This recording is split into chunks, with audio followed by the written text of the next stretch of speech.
They want to show they're on top. Soldiers and police of the Sudan Armed Forces in the center of Omdurman, doing the sign of the falcon. We've seized our prey. The aim is to demonstrate to us that they're back in control and that the people are happy to see them. But such triumphalism is premature. They may have driven the Rapid Support Force militia out of this part of Omdurman in March, but their enemy still occupies Omdurman's twin city, the capital Khartoum, and much of the rest of Sudan. We drive through a city of ruins. Imagine the shopkeepers, the people who lived here, the lives destroyed by this futile war. Families rescue a few belongings from looters. Every 100 meters or so, new local recruits have erected another checkpoint. Everyone's nervous. General Abdel Fattah Burhan presides over devastation, over a country that's coming apart, the legitimacy of his leadership open to question. The last battle for this part of Omdurman was fought here in the middle of March. This area was absolutely littered with bodies. The Ministry of Health came and removed hundreds. But the RSF is still just about 4 kilometers up the road. The battle for the capital of Sudan is not over yet.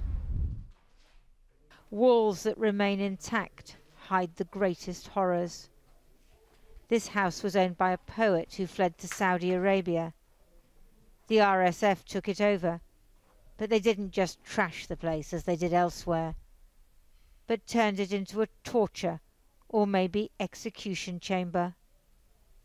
They dug a pit and placed a pulley on an iron bar on the ceiling to hoist people up and suspend them. Rumours of what happened here spread.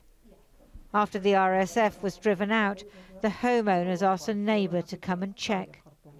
فدخلت هنا ما قدرت يعني اتخلعت من المنظر الموجود ده يعني أنا وصلت هنا الباب ويعني كنت في حالة بتاعت صدمة كده دي شنو دي الحاصل شنو فبعد ذاك جيت أخبرت شباب الحلة قلت لهم والله يا أخي في حاجة حاصلة كده غريبة يعني في البيت ده يعني من منظر الحديد والحفرة وكده يعني حاجة صعبة.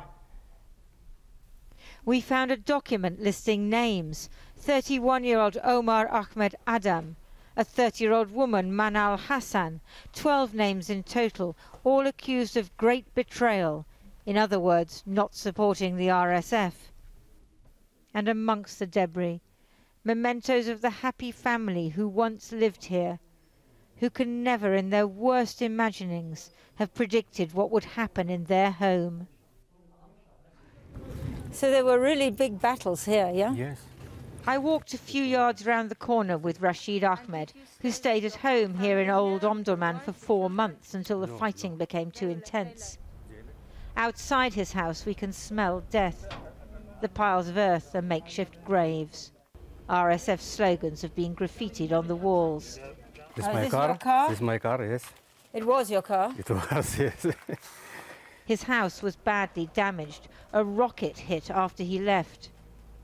But the cornicing with which his grandfather adorned the walls when he built the house in the 1940s remains. We don't expect it to happen to us. This. All in our dreams we can't imagine this. Always we hear about wars again outside Khartoum and outside Omdurman, not in Omdurman, not in Khartoum. It's very bad. Very bad. Do you think you will live here again? Sure. Sure. It's my house. It's my home. We will build again, inshallah. The children still play, even if they've fled their homes and are living in a school that doubles as a centre for the displaced. Their mothers, of course, can't forget what brought them here. طبعا الدعامة جو علينا في بيوتنا طفوا علينا في البيوت وكانوا دايما يغتصبوا بناتنا ولا من بناتنا طفرناهم بالحيط بفوق وقتلوا بنت وولدين كانوا دايما يدافعوا عن البنات ديلا حالتنا يعني صعبة وطبعا الرجال ما لاقين شغل يشتغلوا ويعني ياهو In the absence of international aid, neighbourhood groups are pitching in. Do you think that the international community has let you down? Yeah, unfortunately I think so. I think that people eyes now on Ukraine and Gaza, but we got not a lot of help here in Sudan. Basically, people need food and medicine, basically. Okay? Food and medicine, as simple as that? As simple as that. Because in war you see the best as well as the worst of humankind. The best being people like Dr. Mohammed Banaga, who started a soup kitchen for displaced people, funded by local shops and friends in the Sudanese diaspora. And you stayed here throughout the war. Were you not afraid? No, I'm not afraid. Afraid of what? Afraid of being killed? Man will die once, no? Not twice, once. This family just escaped Wad Madani to the southeast of Omdurman, where the RSF recently seized control. All over Sudan, people are going hungry because they've lost everything. The economy has collapsed, and armed men frequently steal what little aid is available. الوضع سيء جدا يقتلوا المواطنين يشيلوا حقهم وينهبون زي دي ويطردون من بيوتهم وشالوا ثمارهم وحياتهم كلها موادنا المحاصيل كله شالوا برا. Ruin upon ruin, rout on rout.